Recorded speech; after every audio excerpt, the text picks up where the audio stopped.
for install on the 2018 Fiesta ST today. Basically, the first step we're going to do right here is I've pulled back this little piece of trim. So I pulled back this little piece of trim here. It goes all the way around the door, which I think my old one had segments. I'm actually kind of pleased with that because it wraps all the way around. Anyway, I pulled that back. This panel right here has 4 clips that just pop right in. So I just worked in a little panel removal tool right here, and I just popped those out. I just was careful, just popped it out, went around, you know, careful. Everything's really tight because it's kind of new. So what we're doing is we're running the power line from up front here. I'm going to pop the hood, and this is power to the amplifier. So we're going to run it right off the battery, and then we're going to come out of here. And then I saw, instead of laying on my back and digging through the firewall in the engine bay, I'm going to do it the easy cheating way here. I'm going to go right through this grommet. So I pulled this back so I can actually get to that little channel, which I haven't gotten crazy with yet, but it looks like it goes right up through here. If you see, right through this channel, I believe it goes right down to that grommet. So we'll fish it through and then run it through all the trim. All right, so we're keeping the fuse side of the power line here through here. And right now I'm not worried about hooking up to the battery, cutting anything, but you can see we kind of fished it under here, just underneath the hood so it doesn't get caught in here or anything. So you can see it's right underneath the bracket down there where it won't get pinched. And then here's the trickier part.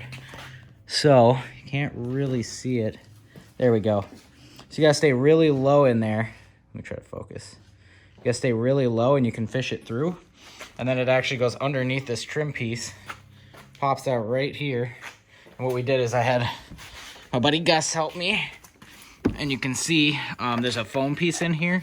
And I just basically, once I got it down the right channel, we just snaked it through. And then I poked a little hole in the grommet right here. And that's gonna go back into that hole right here. And we're gonna fish it through here. And I'll show you what that looks like in a second. So there's this little hole right here. I tried feeding it up through here and I almost got it a couple times. So I stuck my fingers through here. I took 2 zip ties and I stuck them together. And I basically just fed it up there with my right hand until I felt it through the grommet hole right here with my left hand.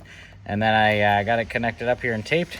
So now we're gonna hope that it pulls through. And I'm not very excited, but it might work. So I'm just giving it little tiny tugs because I don't have anyone. I'm trying to get it on camera here. Ooh. Oh, look at that. And then your instinct is, hey, I'm gonna cut this off really quick, but you know what? This is thinner than the whole wire, and I'm gonna keep using it to pull stuff through to feed it back in case I get to another spot I don't like. But it should be as simple now as feeding it through. You can just pull up this trim here and probably sneak it through. And then you can pop these panels off up here if you want to. They're not very hard. They just pull. Well, I'll get there when I get there. But that's the hardest part, I would say. And you can see before you stick this through, make sure you poke the grommet through, or you're going to have to pull it back through and, you know, make more of a nightmare. So make sure you stick the grommet through before you do that little method. And that way I can keep feeding it through until I know what I need, and then I can trim it if I need to off the rear end. So I'd rather pull more through than I need, have the fuse where it's supposed to be, cut it off, and then I can use that other length off the back that I cut to finish wiring up the front there. So anyway, we'll pull that through and show you what that looks like. But yeah, a little trick I just figured out with 2 zip ties, and if you don't have a buddy. If you got a buddy, it'll be a little easier. So I pulled up this trim a little more and basically just jammed it in here to try to feed it through. And I got lucky. You can see on that side over there. I'll just walk over. My little zip tie came through again. Popped right up and out of there. So now we're gonna keep pulling this through. I hope. We hope. So if it gets snug, first thing I'd recommend doing is coming from behind. Oh, look at that.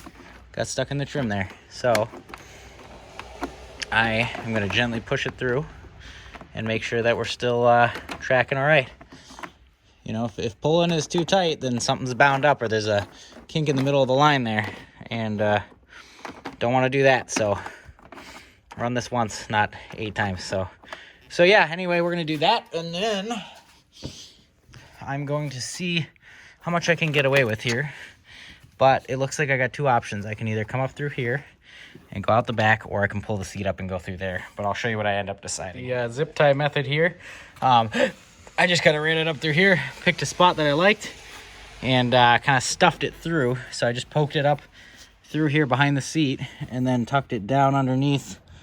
God, you can almost see it here, right here. And then underneath the little box that holds the rear thingy in, the rear little shield. And then I'm just pulling it through now. So that gets me up through there and still has everything hidden under the trim here. And right out to my amp. So pretty happy with that. Got the sub mounted to this board right here. We already checked it fits underneath and everything's good on that. Mike's up front putting the fuse on the power wire, and I'm looking for a ground. So I just took some like plumbers, whatever it's called. It's like all sandpapery stuff. Nice. Yeah, just a little Sand that down. Just a little piece of sandpaper. Yep, so sand it down really good to make sure your ground actually has a good connection. But yeah, that's pretty nice. And then we'll put all the trim back in and hide it up. Not too bad. All right, so now we're adding a tap fuse. And so you can see right here, I already pulled this out. But all you got to do is push these in. And when you push these in, it'll let the whole glove box fall out. So when it's up, it'll come out like halfway, push in both sides, squeeze them together like that, and then it'll pop right out. And from there, you can see the fuses. So we're gonna find F17, which is a little 15 amper, and I'll point it out in a second here, but that's how you get to the fuse. We're gonna do add a fuse, and that'll give us the power. So we're gonna do it off the heated seat fuse so that it gives me accessory power. So every time I turn my car on, I won't power up my sub or kill it unless I have accessory power. And so if you see here, F17 is the 15 amp heated seat fuse, which is right there. So top, or one up from the bottom left here. So, and it is empty. There's nothing in there. So that is our winner right there, that little black one. Right there. And that ought to do it. So we're talking about wiring right now. So this is the line output converter here, the SNI 35. They're really cheap. I think this is less than 10 bucks on Amazon. And so the way it's gonna work, and we'll test everything when we're done to make sure we know what we're talking about. But right now he's wiring in some speaker wire from the brown white in there. So this little wire loom in here, you'll see where we kind of tapped out there. He kind of used a razor to cut that open and then get access to the wires. So brown white, so brown with a little white on it is our positive, and brown blue is our negative. And so we're gonna tap those off for speaker wire, and then instead of jamming this in the door like a lot of people do, like in that A-pillar, we're actually gonna run those speaker wires to the back here instead of making it a little wiring nightmare in the door, and then we're gonna wire this up in the back. And then from there, I believe the gray and white wires, just solid gray and white, are gonna go into they're gonna splice into the positive side. I gotta double check, but I'm pretty sure those go into the positive. And then the brown, or the gray black and black white, whatever the hell, these two with the stripes on them here, you can see, these two are for the negative side. And so then these two brown ones aren't going to be used over here, so we're going to probably end up just trimming those down a little bit, or just taping the ends off. But yeah, we'll show you what that all looks like. And then just to run through it quick, we're putting the volume knob underneath in the glove box, and we just ran it through. I took the same side panel as I did on the other side right here off, and we're just running all those wires through the bottom just like we did on the other side. And then we're going to put the amp right in the back here with the line output converter, wire everything together, and give it all a good test and see if we got some booms. And then for the fuse tap here, you're going to want the... Crap, where's the other box? Oh, yeah, the ATM fuse, add a fuse here, fuse tap. So that's for our blue wire. And same thing, we did an add a fuse in the heated seat fuse, the one I showed earlier. F17 in the inside the glove box there, and then we're running that with all the other wires straight up back to the amp. And so that'll give us our power to the amp. This is the signal from the line output converter, those two. Yep, remote turn on, the knob switch to turn your bass up and down, and then positive and negative rear right speaker. Yep, and so then we put the little volume knob that turns up the volume on the the bass in the glove box as well with that power wire where the fuse is. And then we're gonna run all of that all the way back, connect it all up, and it should work. And then you can see as we're going back here, there's a big open spot in that trim that we have popped out already in the back, so we just left it out. So I don't like going under the seat just because if I ever take my seats out, I don't want to be worried I'm yanking on wires. So we're just following it up through the trim. And then if you go up high enough and you pull that little rubber trim back, you can poke it right through there to the back. All right, so Michael's gonna kind of walk us through how we got the whole back set up here and how everything's connected. Yep. So on that side of the car, going from the trim to the battery, all that stuff, the power cable's running just right down behind the seat, kind of across here. That's wired into the back of the sub, along with the ground, which is tapped into the chassis kind of over here, or like the body metal. Yeah, I think we got that earlier. Yeah, sanded that off and stuff.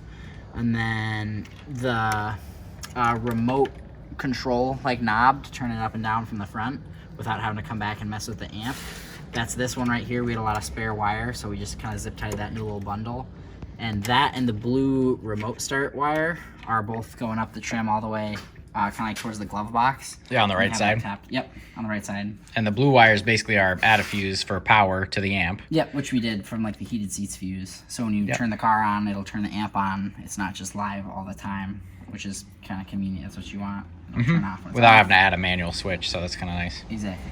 Cool. And then on that side also, we have the RCA cables coming over here, and we kind of just put this in a little pocket.